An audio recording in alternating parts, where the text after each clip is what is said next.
Welcome back, anime enthusiasts, to a brand new tale that's sure to tug at your heartstrings. Today, I bring you the story of My Happy Marriage, an emotional roller coaster filled with love, heartbreak, and unexpected twists. Grab your tissues, and let's dive into this captivating journey.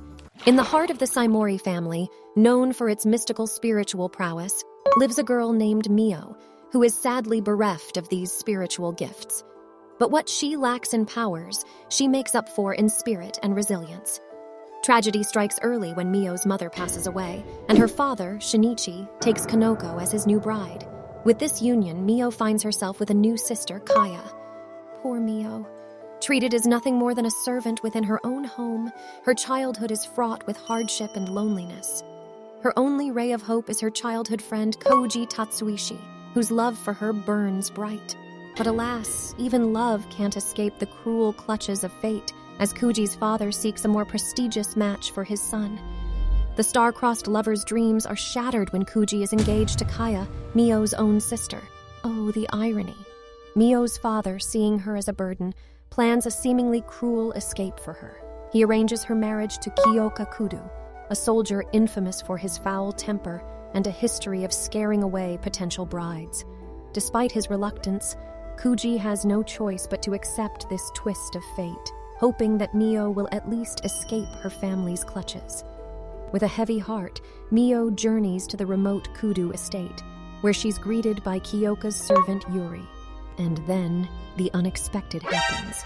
When Mio is introduced to Kyoka, she's taken aback by his striking handsomeness. But wait, there's a catch. Kyoka is clearly irritated by her subservient manner and lack of self-esteem. Yuri, Kyoka's servant, comforts Mio with the assurance that the tales of Kyoka's harshness have been greatly exaggerated. But can Mio trust this?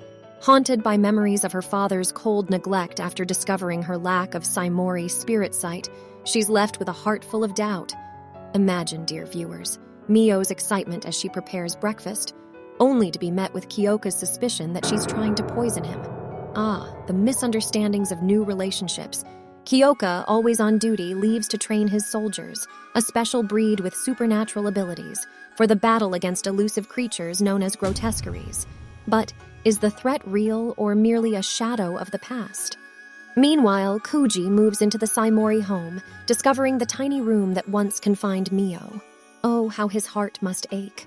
Back at the Kudu estate, the enigmatic Kyoka starts to notice Mio's compulsive apologies. A spark of guilt ignites within him, and he asks her to cook breakfast. Mio, still haunted by dreams of abuse at the hands of her father and Kanoko, is overjoyed when Kyoka praises her cooking, but it's a joy that turns to tears. What strange and touching scene. Kyoka's perplexity grows, leading him to investigate the Saimori family. But wait, intrigue bubbles elsewhere.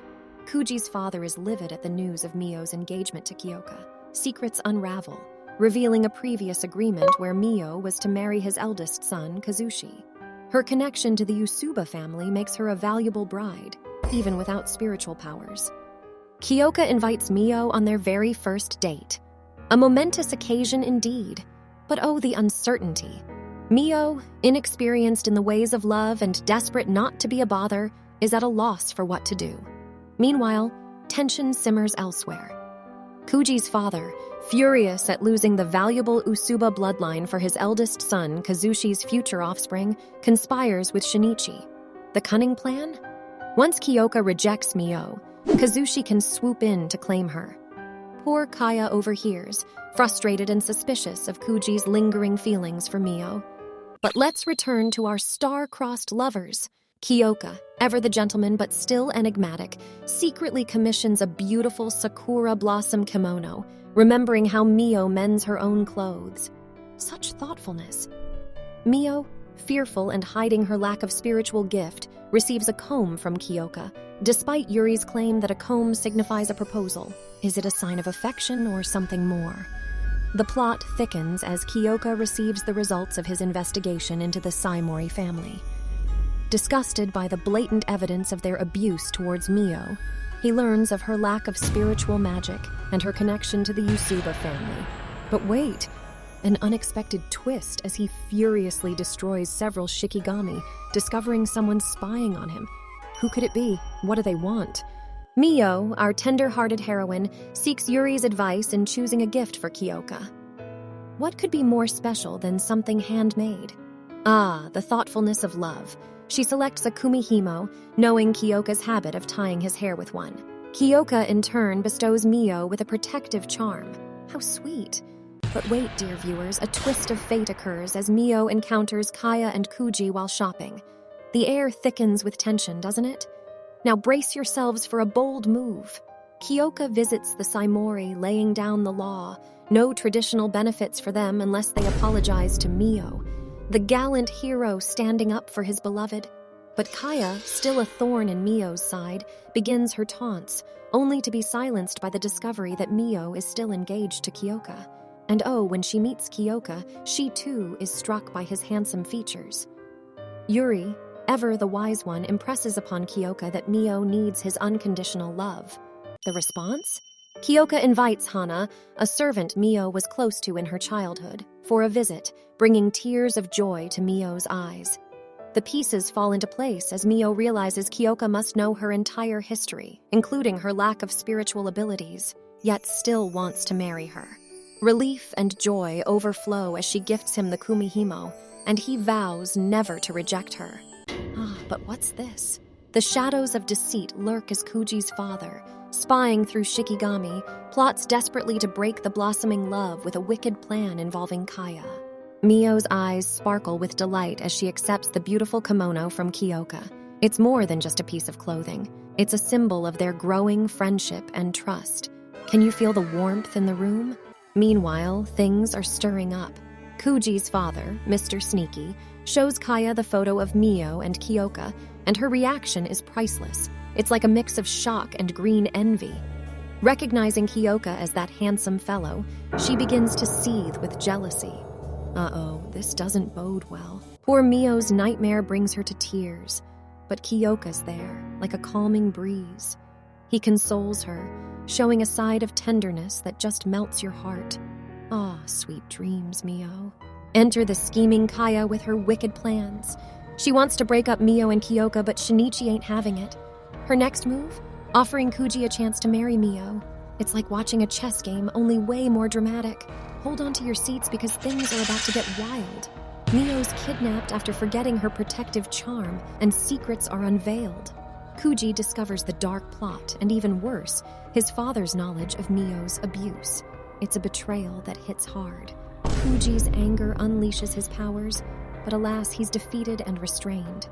But wait, here comes Kazushi, the unexpected hero. With his encouragement, Kuji's off to save Mio. The episode ends with a desperate plea from Kuji to Kyoka. The stakes are high, the tension is palpable, and time's ticking.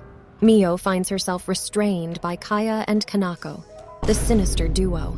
When she boldly refuses to call off her engagement, Kanako's response is chilling, a harsh beating. Our heroine is in dire straits, but her spirit remains unbroken. Enter Kyoka and Kuji, the dynamic duo, bursting onto the scene quite literally. They blow up the gates and shred through the barriers like they're nothing but paper. You can feel the intensity as they fight their way through, all to save Mio. It's a showdown between Minoru's pyrokinetic power and Kyoka's lightning strikes. The residence is set ablaze, turning the entire scene into a raging inferno. Kyoka swoops in to save Mio from Kaya's deadly grasp, a moment that's both thrilling and relieving. Kaya's arrogance is met with Kyoka's cool dismissal. Snap! Kuji's choice to save Kaya, despite her cruelty, is a poignant moment. It's a testament to his understanding of Mio's heart and his determination to protect her from further pain, even in Kaya's death. It's an emotional tug at the heartstrings. In a shadowy twist, the Emperor's anger at the Tatsuishi's failure leads to a new decision: to deal with the Kudu family and Mio. The stakes have just been raised, and the plot thickens. With Kyoka's gentle reassurance, Mio wakes to find herself home and safe. The sighs of relief are almost audible as Yuri and the audience celebrate her return. Woo! What a ride! This anime was a thrilling mix of action, emotion, and heart-pounding suspense. The characters are growing, the plot's unfolding, and we're left at the edge of our seats, craving more. Who was the real hero this time? What do you think will come next? Share your thoughts, and until next time, stay tuned to watch more awesome recap.